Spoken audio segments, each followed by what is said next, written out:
ముత్తుస్వామి తిరుల వారు, శ్యామశాస్త్రి, త్యాగరాజస్వామి ఈ ముగ్గురు కూడా తిరువారూరులో జన్మించామని అనుకున్నాం కదా. ఇది చాలా విశేషమైన శైవ క్షేత్రం. ఇక్కడ దేవుడు త్యాగరాజేశ్వర స్వామి, అమ్మవారు కమలాంబిక. ఇది చాలా రకాలుగా విశేషం ఇక్కడ. ఎందుకంటే తిరువారూరులో చనిపోయిన వాళ్ళు ఎవ్వరు కూడా నరకానికి వెళ్ళరు, అందరూ స్వర్గానికే వెళ్తారు. ఆ మట్టికున్న విశేషం అలాంటిది. తన భక్తుల్ని వెంటనే కాపాడేవాడు ఇక్కడ త్యాగరాజేశ్వర స్వామి. ఇక్కడ నవగ్రహాలన్నీ కూడా కూర్చుని ఉండవు, నిలబడి ఉంటాయి, ఒకే వరుసలో నిలబడి ఉంటాయి. ఈ త్యాగరాజేశ్వర స్వామి ఎదురుకుండగా ఉన్నది, ఈశ్వరుడికి ఎదురుకుండా ఉన్నది నందీశ్వరుడు ఉంటాడు కదా. ఆ నందీశ్వరుడు కూర్చుని ఉండడు, నిలబడి ఉంటాడు. ఇదేమిటి ఇంత ఇత్తడి విగ్రహం నిలబెట్టి పెట్టారు అని చూస్తే ఏమంటే, ఆయనకి ఎప్పుడు అహర్నిశలు కూడా తన భక్తుల్ని కాపాడడమే ధ్యేయంట ఆయనకి. అందుకని పద పద, ఏదో మళ్ళీ ఎవరో పిలుస్తున్నారు పద అంటూ ఉంటాడు. అందుకని ఇంకా ఆ నందీశ్వరుడికి విసుగు వచ్చి ఏం చేశాడంటే, ఇంకా నేను కూర్చొని బాబు నిలబడే ఉంటాను, నువ్వు ఎప్పుడూ పద పద అంటూనే ఉంటావని శివుడి మీద అభిమానంతో నిలబడే ఉంటాడు ఆయన. కమలాంబిక అమ్మవారు, నవావరణం మధ్యన ఉన్నది కమలాంబిక. ఈ విధంగాను దీక్షితుల వారు ఏం చేశారు, ఈ వాతాపి గణపతి భజే అన్న వాతాపి గణపతి మన ఇక్కడ తిరువారూరులోనే ఉన్నారు. చాలా సామాన్యంగా ఉంటుంది. ఈయన్ని చూసి ఈ వాగ్గేయకారులందరూ ఇంత దేవాలయానికి ఇంత వైభవాన్ని తీసుకొచ్చారా అనిపిస్తుంది అనమాట. మామూలుగా మనమైతే వెళ్ళి దండం పెట్టుకుని వస్తాం అంతే గణపతి దేవుడిని. అలాంటిది వాతాపతి గణపతిం భజే అని చెప్పేసి ముత్తుస్వామి దీక్షితుల వారు రాశారు. ఇక్కడ చనిపోయిన వాళ్ళందరూ కూడా పుణ్యలోకాలకే వెడతారని ఒక ప్రసిద్ధి ఉండడం వల్ల ఈ క్షేత్రానికి వచ్చి చాలా మంది చివరి రోజులు ఇక్కడ గడుపుకోవడం జరుగుతుంది. ఈ త్యాగరాజేశ్వర స్వామి ఎందుకంటే రామబ్రహ్మం గారు తనకి ఇంతకు ముందర పుట్టిన ఇద్దరు మగపిల్లలు కూడా వాళ్ళు కొంచెం దుడుకుతనంగా ఉండి వాళ్ళు సహకరించేందుకు సమాజంలో ఎలా బతుకుతారా అనేంత భయం వేసేది తండ్రికి. అందుకని ఆయన నిరంతరం కూడా తన పంచాయత విగ్రహాలని సేవిస్తూనే ఈ తిరువారూరు త్యాగరాజేశ్వర స్వామిని కూడా సేవిస్తూ ఉంటే, ఆయనని సేవించడం వలన జన్మించిన వాడు ఈ కుర్రాడు, ఈ త్యాగరాజు. ఇతనికి ఆయన తండ్రి పేరే పెట్టుకుంటారు కదా. మనకు వ్యాఘ్రేశ్వరం ఉందనుకోండి, వ్యాఘ్రి అందరూ ఇంటి ఊరి నిండా వ్యాఘ్రి అంటూనే ఉంటారు. ఎందుకంటే ప్రతి వాళ్ళు వాళ్ళ దేవుడిని పెట్టుకోవాలనుకుంటారు కదా, పేరు పెట్టుకోవాలనుకుంటారు కదా. ఇలాగా ఇక్కడ ఉన్న వాళ్ళందరూ కూడా త్యాగరాజేశ్వర స్వామి పేరు వాళ్ళలో పేరులో కలుపుకుంటూ ఉంటారు.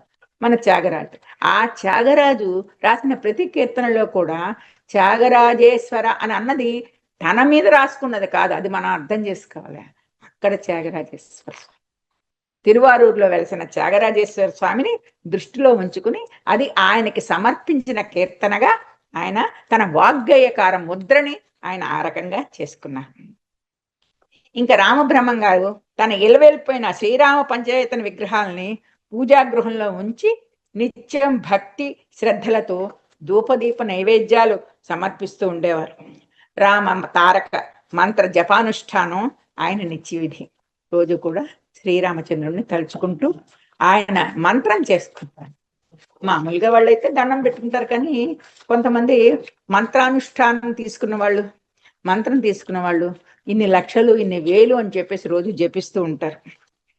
దానివల్ల వాళ్ళకి విశేషమైన ఫలితం వస్తుంది.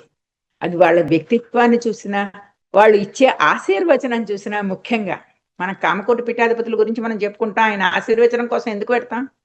మహాత్తరమైన మంత్రానుష్ఠానం చేసిన వాళ్ళందరూ వాళ్ళ దగ్గర తల వంచి 2 చుక్కల నీళ్లు నెత్తి మీద చల్లించుకున్నా కూడా మనం పుణ్యాత్మలం అవుతాం అని చెప్పేసేసి, అంటే ఆ కృషి చేసిన వాళ్ళకి ఆ శక్తి వస్తుంది. ఆ శక్తి పరీక్షలకి లొంగదు. మనం పరీక్ష పెడతా ఉంటే లొంగదు. అది అనుభవించడానికి మాత్రమే అది యోగ్యత కల్పిస్తుంది, అంతేకాని పరీక్షలకి లొంగదు ఆ శక్తి. ఈ రామబ్రహ్మం యొక్క జ్యేష్ఠపుత్రుడు పంచాపకేశం, ద్వితీయుడు రామనాథం. వీళ్ళిద్దరికీ కూడా విద్యా సంస్కారం ఏదైనా నేర్పిద్దామంటే వీళ్ళకి ఏమీ వంట పట్టలేదు. వాళ్ళు దుడుకుతనంగా ఉండేవారు. తర్వాత వీళ్ళిద్దరి ప్రవర్తన, తల్లిదండ్రులు ఇద్దరికీ కూడా, ఎవరు తల్లిదండ్రులు? రామబ్రహ్మం సీతమ్మ అని చెప్పుకున్నాం కదా. వాళ్ళిద్దరికీ కూడా ఈ పిల్లల్ని చూస్తూ ఉంటే వాళ్ళకి ఏమిటి, మన వంశం ఇలాగే ఉంటుందా? మంచి కుమారుడు పుడితే కదా మన వంశ పేరు ప్రతిష్టలు నిలబడతాయి, మనకి ఆనందం కలుగుతుంది, ఇలాంటి పిల్లలతో మనకి దుఃఖం తప్పితే ఏముంది అని మనసులో పాపం ఎప్పుడూ త్యాగరాజేశ్వర స్వామికి చెప్పుకుంటూ ఉంటే, ఒకరోజు తప్పకుండా మీకు దైవానుకూలంగా ఉంది అని చెప్పేసి త్యాగరాజేశ్వర స్వామి వారే అభయం ఇచ్చారు. తర్వాత ఈ సంగీత నిధి అయిన ఈ త్యాగరాజు వీళ్ళ ఇంట్లో పుట్టాడు. అనతి కాలంలోనే రామబ్రహ్మం గారు ఇక్కడ మరి బతకడం కష్టం కదా ఇక్కడ, అందుకని సంసారాన్ని తీసుకుని ఆయన పండిత పురాణాలు చెప్పేవారు. ఆయన రాజుల దగ్గర పురాణాలు చెప్పేవారు రామబ్రహ్మం గారు. అందుకని చెప్పేసి కొంచెం రాజుగారికి దగ్గరగా ఉంటే మనం ఆయన దృష్టిలో పడతాం. తర్వాత ఇంకోటి కూడా చెప్పాను, ఆయన జాతక కుండలు వేయించినప్పుడు ఇతను మంచి సంగీత విద్వాంసుడు అవుతాడు అని చెప్పేసి ఆయన జాతకంలో ఉన్నప్పుడు మంచి గురువుని వెతకాలి కదా, ఎక్కడైనా ఇక్కడ ఉంటే ఏం దొరుకుతుంది అని చెప్పేసి ఆయన అక్కడి నుంచి తంజావూరుకి వాళ్ళ కుటుంబాన్ని వాళ్ళు మార్చేసుకున్నారు. రామం బ్రహ్మం గారికి తన కుమారుని ఏ రకంగా అయినా సంగీత శాస్త్ర విద్వాంసుని చెయ్యాలని ఒక మనసులో కోరిక వచ్చింది. మరి జాతకంలో ఉన్న దాని ప్రకారం పెడితేనే జీవితం కూడా సఫలం అవుతుంది కదా. జాతకం చూపించినప్పుడు అందులో నమ్మకాన్ని కూడా మనం గౌరవించాలి. ఎవరో చెప్తారులే, ఇలాగే చెప్తారు, అవన్నీ అవుతాయేంటి అని అనుకోకూడదు. అందుకని చెప్పేసి ఆ రకంగానే మనం ఆయన వాడిని కూడా తీర్చిదిద్దాలని చెప్పేసి ఒక కోరిక వచ్చి ఆ చుట్టుపక్కల ఎవరున్నానే మహాత్ములకి సమయం అవకాశం అలాగే వస్తుంది. పక్క వీధిలోనే సొంటి వెంకటరమణయ్య పంతులు గారు అని చెప్పేసి మహా సంగీత విద్వాంసుడు ఆయన ఉంటున్నట్టు. ఆ విషయం ఈయనకి తెలిసింది.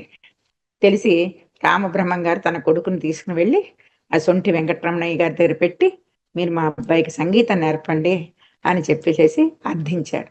సరే తప్పకుండాను, అది గురుకులం కదా, ఎంతమంది వచ్చినా వాళ్ళు కాదనరు. విద్య ఎంతమందికి నేర్పినా తరిగిపోదు.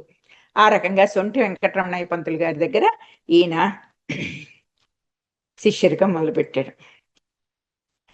ఆయన సొంటి వెంకటరమణయ్య పంతులు గారు ఏంటంటే ఆయన పాండిత్యాన్ని చూసి తంజావూరు మహారాజు అర్ధ సింహాసనాధిష్టానం అంటే ఆ సింహాసనాన్ని సగం చేసేయడం కాదు, ఆ గౌరవం అంతే.